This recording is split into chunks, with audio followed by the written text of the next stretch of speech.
Good evening. Host Scruggs here. OS Sports Podcast. Got a nice dog walking by. Always good to see a dog when you start off.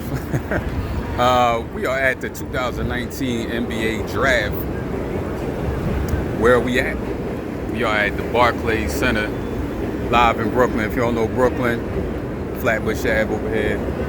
It's a busy section. Got a lot of stores around. But the center of attention right now is the BARCLAYS Center for the 2019 NBA Draft. As you can see, a lot of the fans are still out here. We had some horrible weather earlier. I mean, it was what they say torrential downpour, some lightning.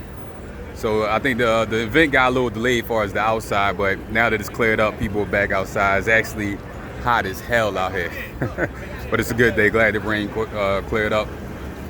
It's a big night for a lot of young men. I actually just seen projected lottery pick RJ Barrett out of Duke. He was actually just walking around through the crowd. A lot of them, if you can see this sign right here, a lot of the players are coming out taking their picks at this sign.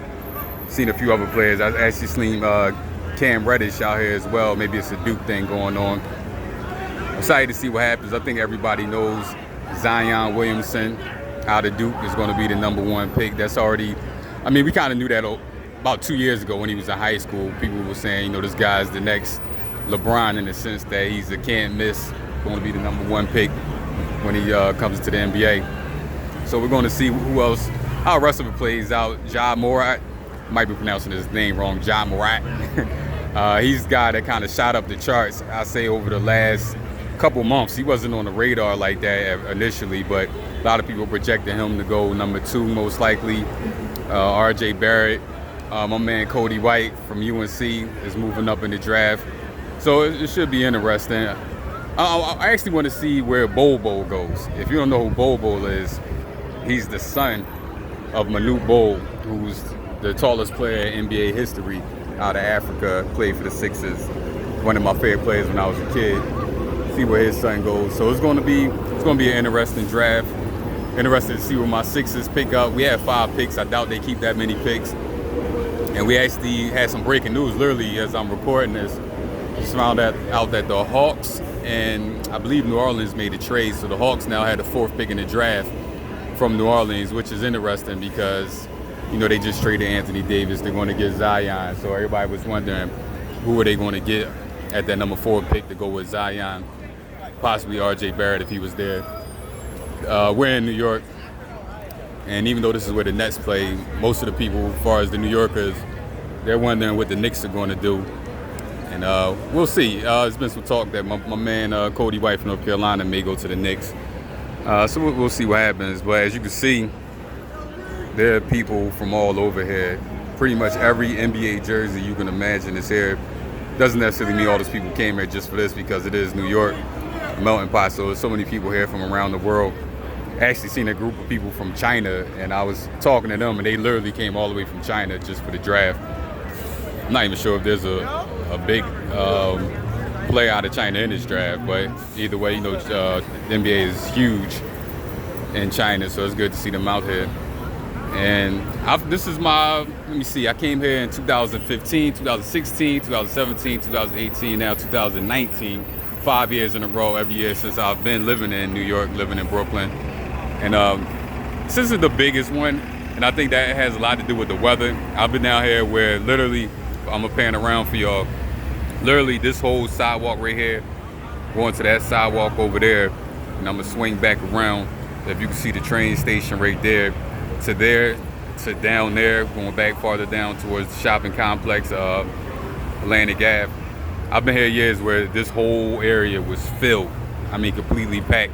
But like I said, we had horrible rain. It just stopped raining maybe, I'm going to say 40 minutes ago. And it was raining off and on all day.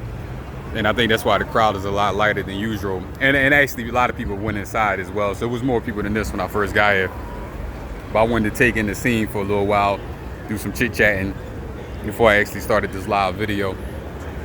So it was interesting. It's not quite the same experience for me as it's been, especially my first 3 years here, because that's when the Sixers were in the middle of the process. So I was down here for when they picked Joel Embiid. I was down here for when they picked Ben Simmons. So it's been an interesting journey, and now I've seen the Sixers go from that to being one of the contenders in the NBA. taking the Toronto Raptors as champions to Game 7. Interesting thing, though, I've looked around, and I don't think I've seen one single Toronto Raptors jersey. The Raptors are not really a big-name team coming out of Canada, before they went to, a lot of people bandwagon. So now in the upcoming years, you're going to see a lot more people with Toronto Raptors gear on and say, I've been a Raptors fan, even though I know you've been to Canada. So I literally haven't seen one Toronto Raptors fan, but I'm sure it's probably was some down here. Maybe they just didn't have the jerseys on. We are the North. But it's always an interesting scene. I feel privileged that I live literally about 15 minutes. I rolled out of bed because I got off work this morning, rolled out of bed, came down here. So I live about 15 minutes from Barclays, so it's cool to come down here. Even though in the past years, this is the first year I lived this close.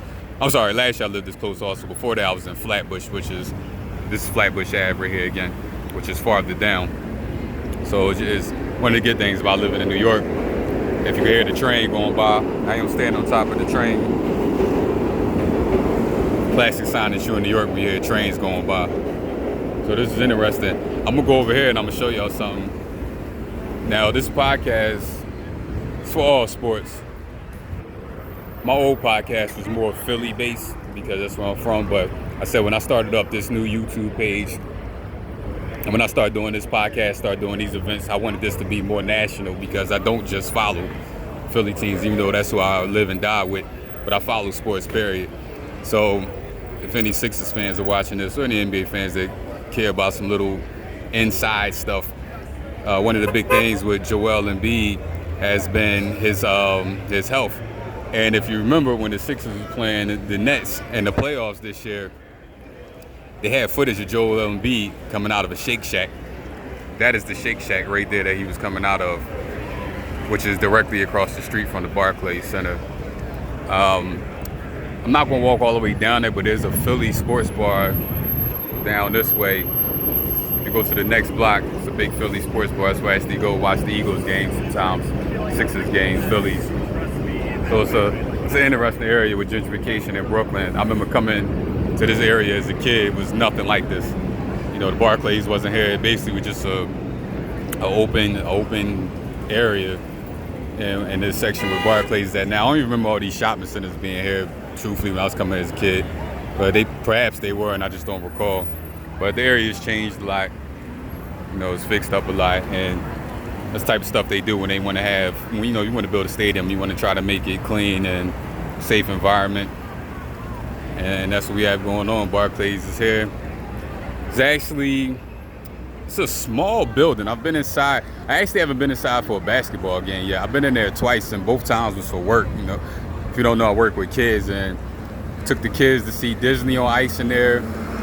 And we took the kids there. I can't remember exactly what the other thing was. It was a bunch of, I don't want to say it was a job fair, but basically it was a bunch of motivational speakers from different jobs talking to the kids about careers that they could possibly pursue. It's small on the inside. Even from the outside, you can see it's kind of small. You can't really tell from watching on this video, but it's not a huge building. And I remember watching the games before I even went in there. I used to always say, damn, the BARCLAYS, at least on TV, it looks dark. Like they don't have good lighting. And when you go inside, it's kind of the same way. And I think that's because the interior of BARCLAYS, the floor and the seats are black. And I think since the seats and the floor is black, and even some of the walls, it makes it seem darker than it really is. So that was the first thing I really paid attention to when I went in there for the first time. So this is what it's at. And that's the train station right there, which is, if you live in New York, you really don't necessarily need a car because the train pretty much goes all over. And if you look right there, this is a big terminal right here. You got the 2, 3, 4, 5, B, the Q, the D. So you basically just pretty much from anywhere, even if you go down underneath, they have the Long Island Railroad down there. So pretty much anywhere in the New York area, if you want to come to an event at BARCLAYS, you just hop on the train and there you are. You don't even need to get in the car. You don't have to worry about parking. A lot of concerts here. I actually think the most packed I've ever seen this place, at least driving by or walking by, was, I believe it was the Nicki Minaj concert when she was on tour with Meek Mill. I came by, I remember I was driving by that day, and it took about 30 minutes just to get past because there was so many people out here. So it's always interesting having a stadium dead in the middle of a bustling urban area. This is what it is. And if you ever go to Madison Square Garden, I actually have been to Madison Square Garden for a basketball game. Same thing. You basically could take the train right into Madison Square Garden. It goes underneath the building, and you come up and you're inside Madison Square Garden. So it's cool. It's a cool little setup they got going on. Madison Square Garden is super dope if you've never been inside, by the way. If nothing else, just to look at all the pictures and memorabilia that's on the wall of all the events. I actually got a picture from being in there of when Joe Frazier and Muhammad Ali fought, which was very cool. And it's really not a bad seat in there. Even though the 2 times I've been in Madison Square Garden, I had great seats because somebody else paid for them. You know what I mean? But even just looking around, you can tell it's really not a bad seat in the house. Even if you're always in the nosebleeds, it's pretty good. Seats are pretty comfortable. I know they did some renovations to it. But this is where we at, the NBA draft. You know, some dreams are going to come true. A lot of kids are going to reach their dreams tonight, become millionaires, to be able to provide for their families. And me growing up a diehard sports fan, you know, playing sports my whole life, that's something, you know, every kid dreams of. Even when you become an adult, sometimes you still dream of when you see, and the number 1 pick in the NFL draft, and the number 1 pick in the NBA draft, number 1 pick in the Major League Baseball draft. So it is cool to see somebody fulfill their dreams, especially at such a young age, because a lot of people, they work their ass off for a long time. Maybe they don't get to where they want to be, you know, till later in life, in 30s, 40s, 50s, but that's the gift of being an athlete. You know, you get to reach your dreams pretty young in life. And that's what it is. NBA Draft 2019. Who's your favorite team? Who do you root for? Which player do you think is going to be the Rookie of the Year? Of course, Zion is probably the number 1 pick, obviously, but you never know. Sometimes the guy everybody thinks is going to be the number 1 pick, the Rookie of the Year, turns out to be somebody you didn't expect. So we shall see. Who is your favorite team? You know, feel free to leave a comment. Make sure you hit the like button. Make sure you hit the subscribe button. We'll have more and more content coming. The more views, the more attention this page get, the bigger and bigger it'll get. The more motivated I'll be to move around. And being in New York, I'm also close. You know, I'm in Philly all the time. Jersey, close to Baltimore, DC, Boston. So it's a lot of places I'm gonna be going to covering sports events. You know, and sometimes you just see me in the studio, chilling, covering events. So this is what it is. BARCLAYS, Brooklyn.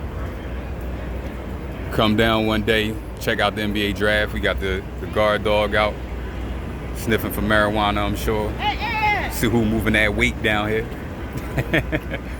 I don't think I've ever seen the drug dog take a leak, but I guess even the drug dog got to mark his territory. Only I'm sniffing bags around here. I don't want no other dog sniffing out the weed. That's my job. He got a family to provide for. He need his paycheck. Signing out once again. Hit that like button. Hit that subscribe button. NBA Draft 2019. Your boy O Scruggs. Signing out. Peace.